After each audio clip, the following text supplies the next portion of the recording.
मैं DK Sinha. Stock market में excitement हमेशा बना रहता है। मार्केट ऊपर जाता है, मार्केट नीचे गिरता है, लेकिन मार्केट हमेशा कंफर्मेशन मांगता है और बीच में कोई ऐसे ट्रिगर आ जाते हैं। अगर आप समझ पा रहे हैं मैं क्या बोलना चाहता हूं तो कमेंट करके बताइए कि आज का ट्रिगर क्या है।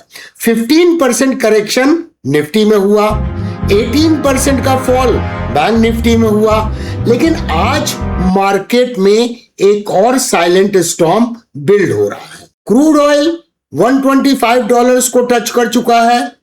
INR Indian currency new all time low पर हिट कर चुकी है। बॉन्ड यील्ड शार्पली ऊपर जा रहा है। मैं इंडियन बॉन्ड यील्ड की बात कर रहा हूं। तो सवाल सिर्फ ये नहीं है कि मार्केट बाउंस करेगा या नहीं, सवाल यह है क्या मैक्रो प्रेशर अभी शुरू हुआ है। आज के वीडियो में हम डिकोड करेंगे निफ्टी और बैंक निफ्टी का मल्टीपल टाइम फ्रेम स्ट्रक्चर।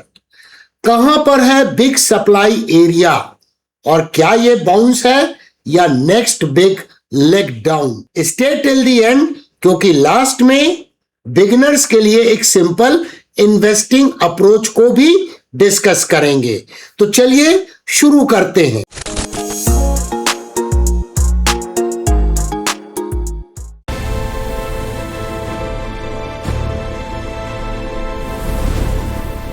अब सबसे पहले important part, macro signals ignore नहीं कर सकते। क्रूड ऑयल $125 के पास पहुंच गया है। सिर्फ पिछले 5 दिनों में 18% की रैली है ब्रेंट क्रूड ऑयल में।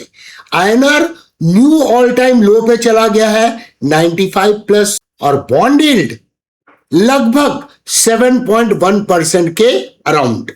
ये 3 सिग्नल एक ही डायरेक्शन में इंडिकेट करते हैं। Inflation pressure, cost of capital increase, equity valuations पर प्रेशर, और इसी वजह से मार्केट में अनसर्टेनिटी बढ़ रही है। दोस्तों, जब मार्केट गिरता है सब लोग क्या बोलते हैं, मैं तो लॉन्ग टर्म इन्वेस्टर हूं, और जैसे ही मार्केट बाउंस आता है भाई एग्जिट करूं क्या। अब चार्ट में जाने से पहले आपसे एक छोटा सा सवाल, क्रूड ऑयल प्राइस सर्ज का सबसे डायरेक्ट इंपैक्ट इंडिया पर क्या होता है। Option A IT sector growth, option B import bill का इंक्रीज होना, option C tax reduction, option D currency का अप्रिसिएशन। कमेंट करके जरूर बताएं। करेक्ट आंसर्स को Sunday live streaming session 11:55 AM पर फीचर किया जाएगा। अब मैक्रो समझ लिया तो चलिए चार्ट पर चलते हैं और निफ्टी और बैंक निफ्टी की प्राइस एक्शन एनालिसिस करते हैं, मोमेंटम की स्टडी करते हैं। तो इसे बड़े ध्यान से सुनिएगा क्योंकि मैं जो भी प्राइस एक्शन की स्टडीज और मोमेंटम की स्टडीज आपको एक्सप्लेन करूंगा, आपको ये सीखना है कि मैं ऐसा क्यों कर रहा हूं। जब आप इसको समझते हैं तो आप किसी भी चार्ट के ऊपर में इस तरह के डिमांड एंड सप्लाई जोन को मार्क कर सकते हैं, और यही बड़ा बेसिक होता है स्टॉक मार्केट की ट्रेडिंग में। अब यहाँ पर ध्यान से देखिए, निफ्टी का चार्ट है। हम टॉप डाउन अप्रोच को अडॉप्ट करेंगे, यानी पहले मंथली चार्ट को देखेंगे, फिर वीकली चार्ट में चलेंगे और फिर डेली चार्ट में चलेंगे। क्यों करते हैं हम multiple time frame analysis? For a higher accuracy. सबसे पहले ये आपको मैं बता दूं कि आज 30 अप्रैल को अप्रैल महीने की समाप्ति हो गई। पहले आप प्राइस एक्शन को देखिए। ये मार्केट गिर रहा था, उसके बाद कैसी कैंडल बनी है, एक ऐसी कैंडल जिसकी बॉडी प्रायर बेरिश कैंडल के बॉडी के अंदर है। इसका मतलब क्या है? There is a diminishing momentum on down side, very clear. लेकिन साथ में और क्या हम देख रहे हैं कि अभी तक प्राइस EMA 21 पे सपोर्ट लेती थी, लेकिन यहां पर EMA 21 का ब्रेकडाउन हो गया। तो इस डायनेमिक सपोर्ट का जब ब्रेकडाउन हो गया तो अब ये रेजिस्टेंस के रूप में काम कर रहा है, और इसी कारण से अप्रैल महीने की कैंडल EMA 21 के ऊपर में क्लोज नहीं हुई है। आपको याद होगा पहले के वीडियो में हमने बोला था कि अप्रैल में बहुत बड़ी संभावना है कि मार्केट 6-7% ऊपर अगर जाता है। किस आधार पे बोला था? सीजनैलिटी एनालिसिस के आधार पर। तो यहाँ पर देखिए मार्केट ने प्रायर बेरिश कैंडल के मीडियम मीडियन का ब्रेकआउट दे दिया है, तो ये एक पॉजिटिव चीज हो गई। अब मैं कुछ प्राइस एक्शन को और आपको समझाता हूँ। ये देखिए डबल टॉप था, इसका ये अपेक्स था, तो मार्केट ने अपेक्स को डिफेंड किया है। ये मार्केट में एक स्ट्रेंथ को दर्शाता है। अब कुछ मैं फाइनल प्राइस एक्शन को आपको समझाता हूँ, इसको ध्यान से देखिएगा। एक तो EMA 21 के कारण प्राइस रिजेक्ट हो रही है, और दूसरा इस जगह पे सपोर्ट था, तो इस जगह पे ये रेजिस्टेंस के रूप में काम कर रहा है। तो मैंने वो बड़े एग्जैक्ट लेवल मार्क किए दोस्तों। यहाँ के प्राइस एक्शन के आधार पर 24,426 से 24,660 का जोन एक इमीडिएट सप्लाई एरिया है। और मैं आपको बताऊं क्यों इसको और भी फाइन ट्यून कर सकते हैं। चलिए मैं आपको एक ट्रेंड लाइन खींच के दिखाता हूँ, ध्यान से देखिएगा। ये मैं ट्रेंड लाइन खींच रहा हूँ, ये ट्रेंड लाइन क्या इंडिकेट कर रही है? पहले यहाँ सपोर्ट था, सपोर्ट था, सपोर्ट था। अब ये ट्रेंड लाइन ऑब्वियसली एक रेजिस्टेंस के रूप में काम करेगी। तो ये कारण है कि यहाँ के प्राइस एक्शन को, जो कि स्टैटिक रेजिस्टेंस है, उसको मैंने कंबाइन किया दो डायनेमिक रेजिस्टेंस से, EMA 21 से और साथ में इस राइजिंग ट्रेंड लाइन से। साथ में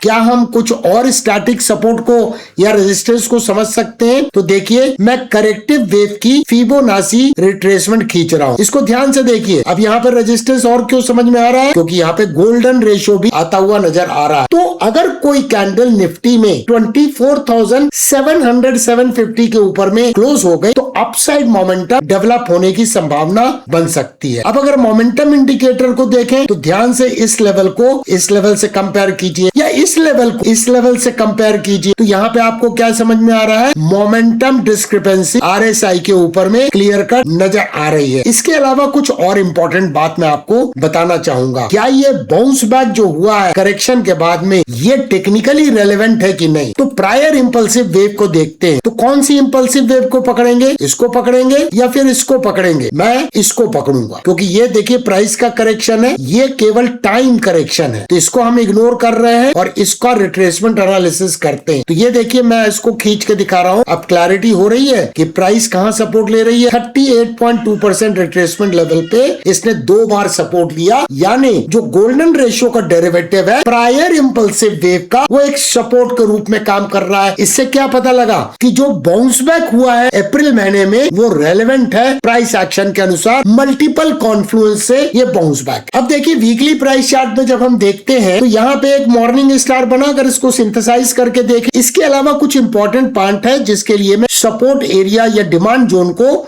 ड्रॉ कर रहा हूं। सबसे इंपॉर्टेंट डिमांड एरिया है ये SMA 144। प्राइस कई बार रिजेक्ट हुई, लेकिन उसके बाद क्या हुआ? इस कैंडल को गौर से देखिए, ये गैप डाउन ओपन होती है और बाइंग आती है। इसका मतलब बेयर्स ने फिर एक बार कोशिश की कि प्राइस को नीचे लेके आए, लेकिन ले नहीं पाए। तो इस कैंडल को पियर्स थ्रू एक्शन मान सकते हैं इस ग्रीन कैंडल का। तो इसका जो लो है वो करीब 23,555 है। और इसके अलावा और क्या इंपॉर्टेंट पॉइंट है? अगर हम इसकी रिट्रेसमेंट एनालिसिस करें, देखिए मैं करके दिखा रहा हूं, तो इस जगह पे क्या आ रहा है? 38.2% रिट्रेसमेंट लेवल आ रहा है। तो हम बोल, और ऐसे में 144 भी आ रहा है। इसका मतलब 23,555 से 23,700 का जो जोन है वो डिमांड एरिया के रूप में काम करने की संभावना है। और यहाँ पे क्लियर हो गया प्राइस क्यों रिजेक्ट हो रही है। और भी कॉन्फ्लुएंस मिल गए वीकली चार्ट में। EMA 21 और EMA 55 एक डायनेमिक रेजिस्टेंस के रूप में काम करते हुए नजर आ रहे हैं। अब डेली प्राइस चार्ट में देखते हैं। तो डेली प्राइस चार्ट में यहाँ पर काफी अच्छा एक पुल बैक हुआ है against the down trending move, but अभी भी EMA 21 EMA 55 के नीचे है और कोई भी प्रॉपर रिवर्सल चार्ट पैटर्न नजर नहीं आ रहा है। केवल एक कंसोलेशन क्या है कि मार्केट का structure higher highs and higher lows का बनता हुआ नजर आ रहा है। अब यहाँ पे गौर से प्राइस एक्शन को देखिए, मैं इसको थोड़ा सा बड़ा कर देता हूँ। यहाँ पर आप क्या देख रहे हैं? इस जगह पे प्राइस कई दिनों से EMA 21 और EMA 55 के बीच में ट्रेड हो रही है, लेकिन सबसे इंपॉर्टेंट क्या है कि EMA 21 को रिस्पेक्ट भी कर रही है। इवन आज के दिन में 30 अप्रैल 2026 को मार्केट काफी गिरा, काफी बड़ी लंबी शैडो बनी और अल्टीमेटली क्लोजिंग कहाँ हुई? EMA 21 के ऊपर, क्योंकि क्लोजिंग प्राइस है 23,997.5। इसका मतलब क्या हुआ दोस्तों?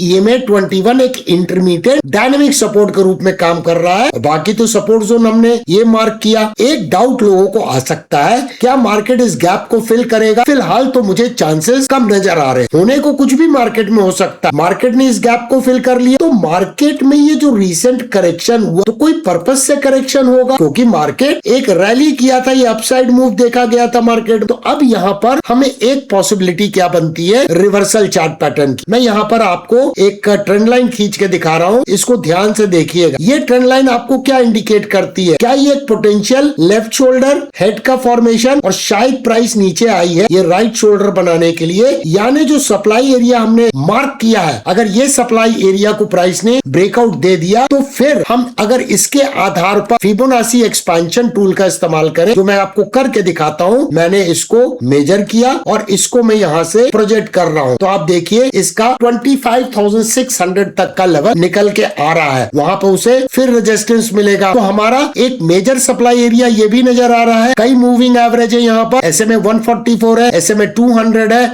और SMA 233 भी नजर आ रहा है। यहाँ पर अगर इनवर्स हेड एंड शोल्डर का ब्रेकआउट देती है तो इस जगह पे जाके एक बार रिजेक्ट हो सकती है। थ्रोबैक एक्शन आएगा इस सप्लाई एरिया के पास में, जो कि उस वक्त पे डिमांड एरिया के रूप में काम करेगा और तब जाके ये टारगेट और उसके बाद 26,700 800 का टारगेट अचीव करने की संभावना बनती है। तो अभी हमें को क्या वॉच करना है? 23,555 से लेकर 23,700 का डिमांड एरिया, इसका ब्रेकडाउन होता है तो फिर संभावनाएं और चेंज हो जाएंगी। और अगर 24,426 से 24,660 का ब्रेकआउट होता है जो सप्लाई एरिया है, तो फिर अपसाइड मोमेंटम डेवलप होने की संभावना बन जाएगी। अब चलिए जल्दी से मैं बैंक निफ्टी को भी एक्सप्लेन कर देता हूँ। ये देखिए प्राइस का रेजिस्टेंस रेजिस्टेंस रेजिस्टेंस। तो क्या यहाँ से जो करेक्शन हुआ ये पहले से हम नहीं बता सकते थे कि इस जगह से रेजिस्टेंस है और करेक्शन होने की संभावना है? देखिए one black crow candlestick pattern बन गया, लेकिन ये इसका डिमांड एरिया था, वहां से बाउंस बैक भी है और कहीं ना कहीं लैक ऑफ डाउनसाइड मोमेंटम यहाँ भी नजर आ रहा है, जैसा हमने निफ्टी 50 में देखा। लेकिन बैंक निफ्टी में एक और पॉजिटिव चीज है। एक तो बैंक निफ्टी ने आउट परफॉर्म किया है अप्रैल महीने में निफ्टी 50 को, और इसकी क्लोजिंग जो है वो EMA 21 के ऊपर हुई है। अगर हम इसकी रिट्रेसमेंट एनालिसिस करें करेक्टिव वेव की, तो इसने क्या किया है? 38.2% लेवल को निकाल लिया है और प्राइस कहां से रिजेक्ट हुई है? गोल्डन रेशियो से, यानी 61.8% रिट्रेसमेंट लेवल से, जो 57,100 पे आता है। और इसके बाद यहाँ देखिए प्राइस का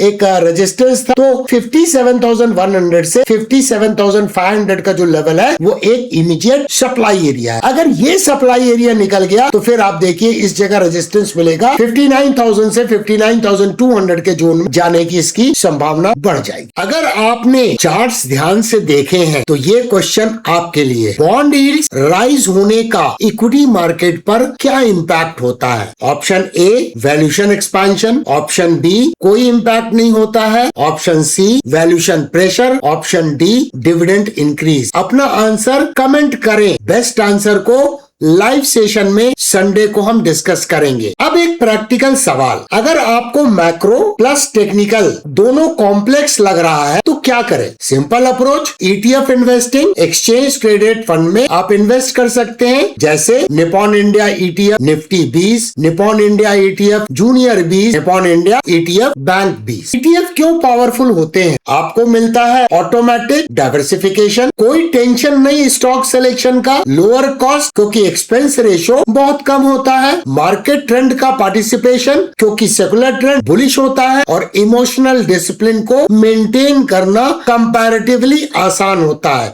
ETF इन्वेस्टिंग बोरिंग लग सकती है, लेकिन बोरिंग स्ट्रेटजीज ही लॉन्ग टर्म में पावरफुल होती है। तो आज का टेक अवे बड़ा सिंपल है, मार्केट सिर्फ चार्ट्स नहीं मैक्रो भी ड्राइव करता है। सप्लाई जोन्स क्रिटिकल है, ब्रेकआउट या रिजेक्शन दोनों के लिए प्रिपेयर रहना चाहिए। प्रेडिक्शन नहीं, प्रिपरेशन ज्यादा इंपॉर्टेंट है। Keep learning from zero to hero playlist to stay ahead. Remember knowledge precedes wealth. और आपके लिए छोटा सा होमवर्क, जीरो टू हीरो की प्लेलिस्ट में जाइए, कोई एक स्टडी को रिवाइज कीजिए और कमेंट करके मुझे बताइए कि आपने क्या आज नया सीखा। मिलते हैं अगले वीडियो में। जय हिंद।